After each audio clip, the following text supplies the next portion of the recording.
Dr. Egghead is back with the return of Little Planet. This time, Egghead brings along some help to keep Sonic out of the way.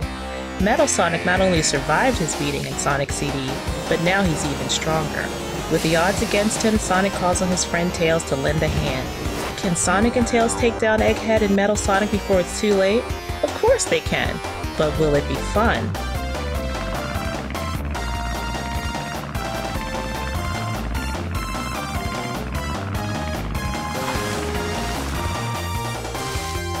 Sega obviously intends to go back to the roots of what made Sonic a great game.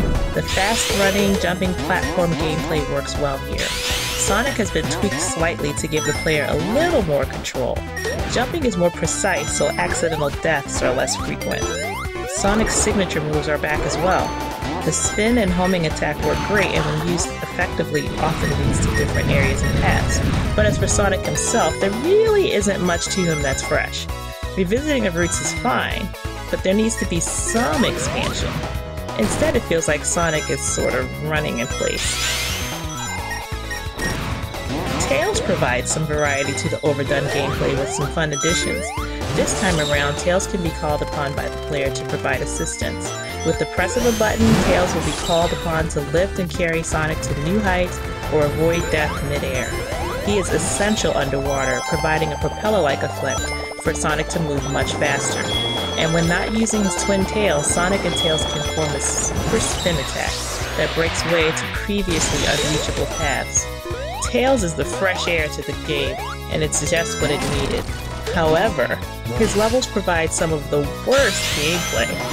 Standing atop the tornado is not fun to control at all. It is often cumbersome and imprecise.